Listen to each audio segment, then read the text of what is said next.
ang problema na minsan yung anak pagmamahal ay hindi nila na iintindihan. Ano po yung mga reason? Number one reason po why love is not enough, and number one reason po, they have different definition when it comes to love. Nagmamahalan po sila. Talagang sa kandang puso, alam niya, mahal kita. Mahal din niya siya. Alam niya yun. Yung dalawang magkapatid yun, alam na. Yung dalawang magkasawa yun, alam nila. Sa kandang sarili, nagmamahalan pa sila. But the problem is, their definition of love is different. Yun ang problema. Pero tinatawag ng love language. At ang lingwahe niyon, kapag hindi natin naiintindihan, kahit nagmamahalan pa, isang araw babagsak, magkakakrak, at isang araw kukulas, magseseparate, kahit anong pagmamahal, meron sila. Anong ibig sabihin nun? Na magkaiba ang kanilang pagmamahalan. Magkaiba ang standard.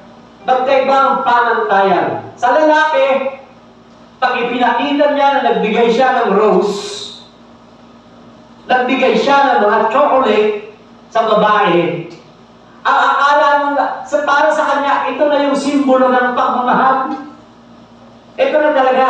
Pero ang problema, sa babae, iba. Ang kanyang panantayan ng pagmamahal. Iba talaga.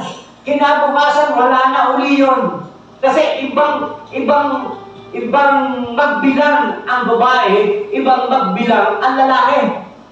Para sa lalaki, yung dalhin mo sa Boracay ang misis mo, i-date mo sa isang napakagandang restaurant, maganda yun. At para sa lalaki, ang love language niya, iniisip niya, 100 points ito para sa misis mo. Pero sa mga misis, sa mga babae, that is not 100 points. That is 1 point lamang. Isang puntos lamang para sa kanila yun. Kasi araw-araw silang nagbibilang. At bawat bigay ng lalaki, kadalasan, kahit pa yan ay 100% sa lalaki, dahil isang beses lang sila magbibilang, ang malaking problema pa nito, sa bawat bigay ng lalaki minsan, kadalasan, ang babae, kinabukasan, binubura na ang bilang at nag-umpisa ulit. Kaya maraming babae, ang kinabukasan o isang linggo pa lang, hindi na ako mahal na mister ko. Hindi na ako mahal. Bakit ako yung pinabayaan niya? Sasabihin naman lang, nadadala ko lamang sa iyo sa Boracay. Ang laki na nagastos ko. Yun ang problema. Yung love language magkaiba. Bakit yung love language ay magkaiba? Kasi they have different background. Unang-una, sabi po ng banal na kasulatan, babae at lalaki. Magkaiba ang mindset ng babae at lalaki. Alam mo, ang lalaki, very rational. Sa kanya, laging reason. Ay, mga tuwiran ka. Parang wala namang tuwiran. Sa babae, hindi gano'n ang pinag-uusapan. Sa babae, ang gusto nila comfort.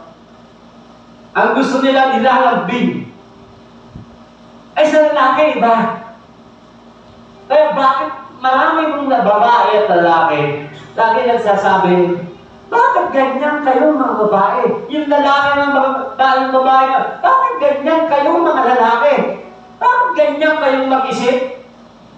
Ngayon, ano po ang problema? Magkaiba talaga mag-isip ang lalaki at babae.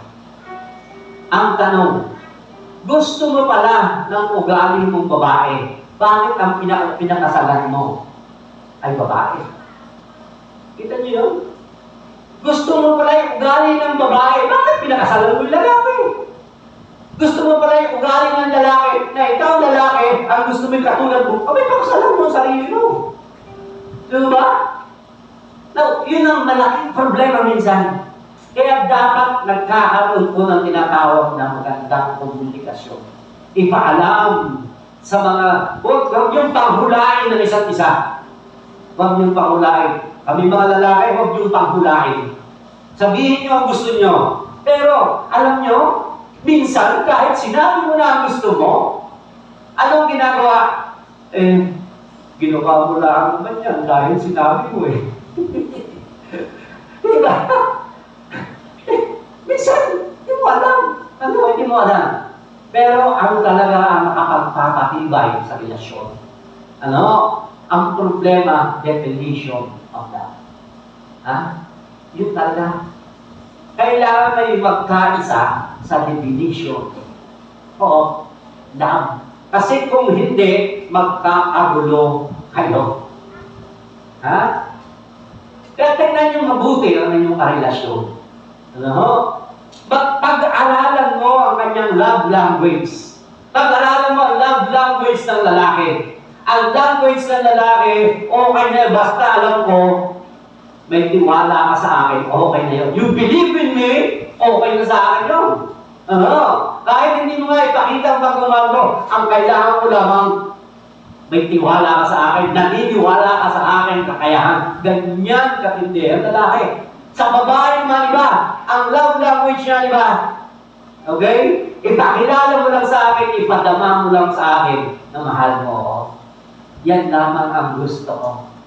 Yung bang talagang kumpiyansa ako na walang iba.